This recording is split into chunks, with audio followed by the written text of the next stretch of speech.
A few weeks ago, I posted a video about a janitor that managed to accumulate an $8 million stock portfolio by simply saving a modest salary over his lifetime. There were several people in the comment section that said the lesson they took away from the video was that you have to spend the money while you're living so that you can enjoy it, right? There's no point in just simply accumulating wealth without ever enjoying the wealth you've accumulated.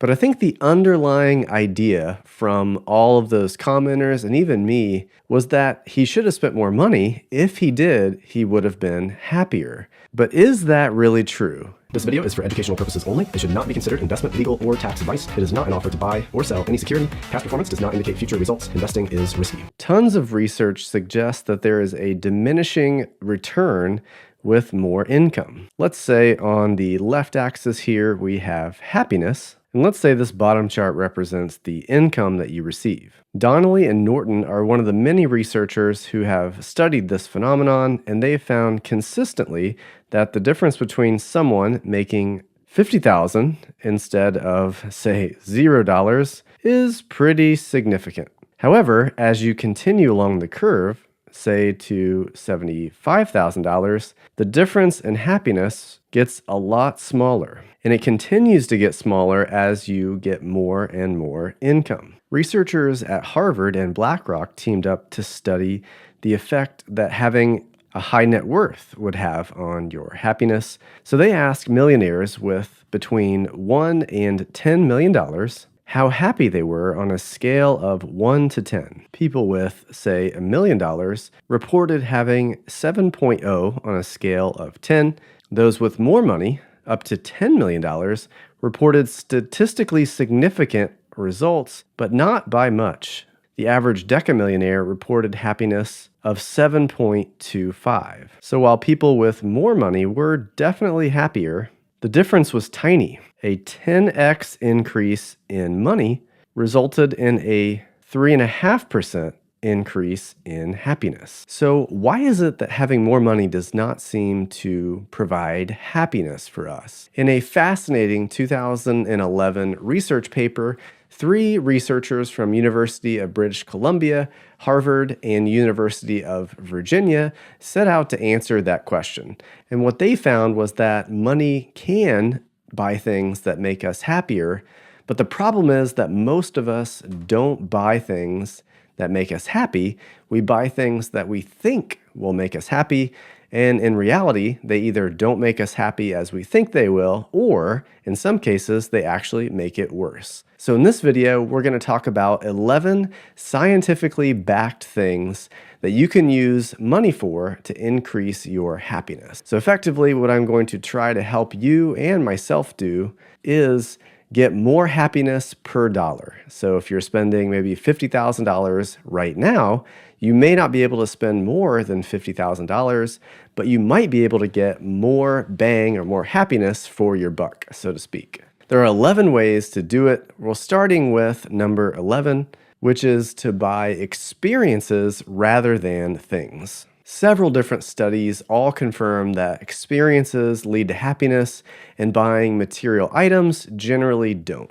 A fascinating study by Killingsworth and Gilbert showed that the difference between what you do on a daily basis, ranging from the least pleasurable task, like, I don't know, mowing the grass or something, to your favorite thing to do, there is a difference in how much pleasure you get from one to the other, but it's really not as significant as you might think. It turns out they found the biggest contributor to your happiness was not necessarily what you were doing, but how engaged you were in what you were doing. So people that were mindful in doing the things that they were doing, like mindfully cutting the grass, staying focused on, getting right on the lines or something, that resulted in a higher level of happiness than the same person that was maybe doing a more pleasurable activity like playing with their kids, but they were distracted thinking about work or just letting their mind wander. So buying material items doesn't generally take our minds off of things. Our mind can wander, right? If you buy a new table or some kind of fancy new, coffee maker or something, it's difficult for that particular item to hold your attention. Whereas if you go do an experience, like maybe you go boating, with your family or friends or something, the experience keeps your mind focused on what you're doing. And it turns out that is the real reason for the increase in happiness, not necessarily what you're doing. The second reason experiences make us happier than things is that it's difficult to compare one experience with another. So let's say you decide to go on a hiking trip to the mountains instead of going to the beach. And let's say when you go to the mountains, it rains or something happens, right? You have a flat tire when you're biking through the woods or something. It's difficult to compare that experience, which wasn't as good as you thought, with what you missed out on, right? So you didn't go to the beach, but it's hard for you to compare what the beach would have been like compared with the mountains. So that regret doesn't exist as much. Whereas if you buy, say, a new laptop and 2 months later, a new model comes out and now yours is obsolete, you can much more regret those types of decisions. And the final and most important reason why experiences tend to make us happier is that they tend to be done with other people, and relationships are the number one contributor to people's happiness. So when you go on a trip, you're probably going to go with someone else. You're going to build memories. You're going to strengthen that relationship. That's what ultimately drives happiness, whereas a material item can, in some cases, actually reduce your relationships with others, like maybe you bought a new car or something. That can contribute to maybe jealousy with whoever, you're showing this new car to, and they're like, "Oh yeah, I love your car." In the inside, they may be thinking, wow, they're jealous of what you have, or maybe they're, judging you for maybe you're loaded or something. I don't know what they're doing, but the point is that the experience with someone contributes more to the relationship than a particular item that you could buy. On that same note, number 10 from our list is to help others instead of yourself. A 2008 study by Dunn, Akin, and Norton asked different people how much they spent on different items, and what they found was that people who gave more money to others were happier than those who did not, and they controlled it for income. And the reason is because whenever you give money to others, it does two things. One, it strengthens your relationship with the other person, whoever is getting the gift from you. But the second thing it does is it allows you to think of yourself as the type of person that gives money to others or helps other people. So that increases your self-confidence and view of yourself, your self-worth, which contributes to happiness. But the other interesting thing that they found was that the people that they asked to do this experiment, they also questioned them on what they thought would increase their happiness the most. And almost universally, they thought that spending money on themselves would make them happier. So they made a forecasting error for what they thought would make them happy versus what actually made them happy. So you may not think that giving money to someone else is going to make you happy. That makes no sense, but turns out it actually does, and science backs that up. The ninth principle is to think about money less. A 2006 research paper by Vose et al. Found that people who were primed to think about money tended to give less money to others, less money to charity, which, as we just talked about, made them less happy. But even being exposed to pictures of money causes us to actually enjoy things less. One study asked people to look at a picture of money and then eat a piece of chocolate. The people that were looking at the money first actually were eating the chocolate faster, and they enjoyed it less than those who were just given the chocolate with no picture of the money. So thinking about money makes you, one, more selfish, which reduces your relationships, and two, it makes you enjoy the little things, the mundane things that make up life less. Our next principle is counterintuitive to most financial advice, and that is that you should probably go to Starbucks more. Research suggests that the frequency of positive experiences matters more than the intensity of them. Nelson and Mavis studied people on how much pleasure they got from getting a massage. So if we have, again, pleasure or happiness on the left and the length of time on the right, they found that people had an initial surge in pleasure for the massage, but then it declined. So much so that people that got two separate, smaller massages actually enjoyed the experience more than another group who got a longer massage, but it was continuous. So the initial surge in going from no massage to massage was so great that it actually outweighed even people that got a longer massage. The point is that you derive more benefit from the beginning of an experience than you do as it goes along. This could apply to several things. So, for example, if you ate a cookie all in one sitting, you would derive less pleasure from that than if you would eat the same cookie broken up over a 4-hour period or a 4-day period, because the initial first bite is bringing you the most pleasure. The second one brings you a little bit less and a little bit less, et cetera, et cetera. So it would actually make you happier instead of making one giant $2,000 purchase to actually split that $2,000 amongst smaller experiences that would be throughout the year. So for example, the classic advice that you should make money at home instead of going to Starbucks may be helpful advice as far as nominally, financially, providing you with more money. However, it may actually reduce your happiness. So say you would go to Starbucks every single day with a friend and spend, say, $5 per day on a drink. Over the course of the year, that would probably add up to about $1,500 in total spending, but that would probably increase your happiness even more than if you would spend the same amount of money on, say, a new plasma TV or something. And the reason is that you tend to get used to different things, right? So if you bought that plasma TV, it's going to provide you with a surge of initial happiness, but over time you get used to items because they don't change all that much or at all, really. That TV is maybe bigger than the one you have, but you're going to become accustomed to the size of the TV to where eventually it just seems normal to you. Whereas if you go to Starbucks with your friend, you're one, strengthening your relationship with him or her, which means you're going to be happier just from the relationship standpoint. But each new time you go to Starbucks, you maybe order something different, or the conversation's different, or you sit somewhere different. Maybe you go to a different Starbucks. And you get those initial hits of pleasure every time you go, so that actually increases your happiness more than one big purchase. So instead of splurging on a infrequent, large purchase, it's better to splurge on smaller luxuries that you can enjoy more frequently. And number 7 is enjoy less luxurious items. A 2010 study found that people who enjoyed the mundane activities of daily life were happier than those who did not. And it turns out one thing that undermines your ability to enjoy mundane things is to experience luxurious things. So if you have unabated access to the most luxurious hotel on the face of the earth, in the most luxurious beach on earth, it's going to make any other beach you go to, or probably just any other weather you go to, right? You're going to acclimate to that luxurious setting, which is actually going to make you enjoy the mundane things less and less. Number 6 is buy less insurance. Several studies suggest that people tend to get used to whatever happens to them in life. It's kind of like a psychological immune system. So let's say something terrible happened to you.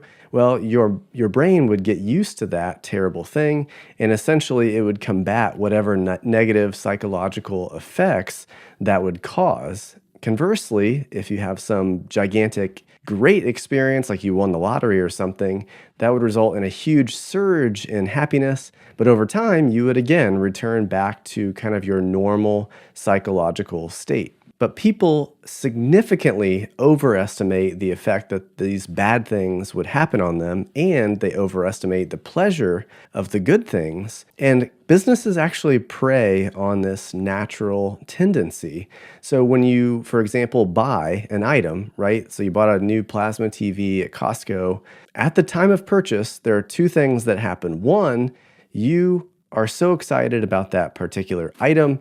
You want to get it home and watch TV on it, for example. So your affection for that item is at its peak. And at that time, you're going to overestimate what the effect of losing that TV might be. So maybe it falls off the wall and shatters into a million pieces, right? At the time of purchase, that sounds devastating to you. So when the store offers to sell you insurance to protect that item, you're most likely going to say yes at the time of sale. But all kinds of research shows that those insurance policies are dramatically overpriced relative to what benefits you ultimately get. So buying those extended warranty plans is most likely going to be a bad idea. Principle 5 is to buy used, but not for the reason you think. So buying used items on Facebook Marketplace or Craigslist does two things. One, it obviously saves you money because you're not buying it, at the new price, you're saving taxes. But another thing that increases your happiness is actually not having the option to return the item. It turns out that people that have the option to return what they purchase are actually less satisfied with that item. A 2002 study by Gilbert and Erbert offered people the chance to buy two different paintings. So let's say we have one here, it's a nice sunshine, and the other one is some mountains. So when people were given the choice to either buy painting A or painting B, one group was basically forced to stick with their original choice, and the second group was actually allowed to change their choice at any time over the next week. So if they bought picture B and took it home, and then decided, maybe I might want picture A, they could bring it back and swap it. It turns out that the people who were not given the chance to return the item were actually happier because they started to appreciate the little things about the painting and they became more grateful for the choice that they made. Meanwhile, the people that had the chance to swap it for the other painting were more looking at the nitpicks of that particular item. Well, maybe this would look better with a color scheme, maybe I made a bad choice. So they tended to think more negative thoughts, more critical thoughts about what they bought, and that undermined their ability to be happy about it. Number 4 is to pay now and consume later. As our society has shifted more towards a basically buy it now, pay later society with the advent of credit cards and other ways to get access to debt, what that does is two very negative things. The first and most obvious negative thing is that when you do that, you end up with credit card debt, which costs interest, and that's a bad financial situation to get into. But the second thing, and possibly the most damaging effect, is that it eliminates the enjoyment that you might have gotten by having to wait for the item. A 1997 study by Mitchell et al. Found that people actually enjoyed the anticipation of a vacation, sometimes more than the vacation itself. A 2003 study by Bryant found that those who anticipate experiences reported higher levels of happiness than those who did not anticipate different experiences. So, for example, if you're going to go on a vacation either next week or next year, you'd actually be happier if you chose next year because you would get the anticipation of going on that vacation for an entire year, whereas otherwise you'd have only gotten it for a week. These delayed purchases also do a lot for the types of decisions that we make. So one study offered people junk food or healthy food, either consuming it today or consuming it tomorrow. The people that were going to consume it today tended to choose fatty foods, junk food, chips, things like that.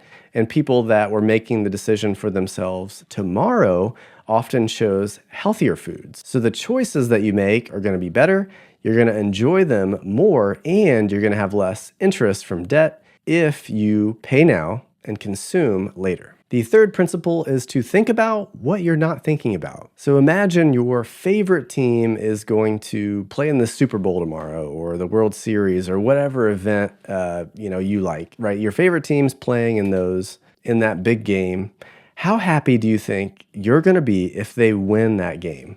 A lot of people think that that's just going to be this epic, high point, just epic experience. They're going to love seeing their team win. They're going to just relish in the glory of that for weeks on end afterwards. But the reality is not quite the case. As most of you can attest, if your team's ever won a big game, you're happy, you enjoy it for the moment. It's fun to talk about the next day. But ultimately, the happiness from that particular event tends to fade.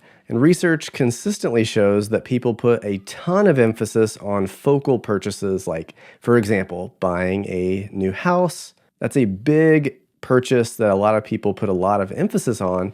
But the reality is that the day-to-day living in that particular house is going to matter more than the house purchase itself. For example, let's say that you have the choice between home A and home B. Home A is in pristine condition, but it's only a 1,500 square foot building.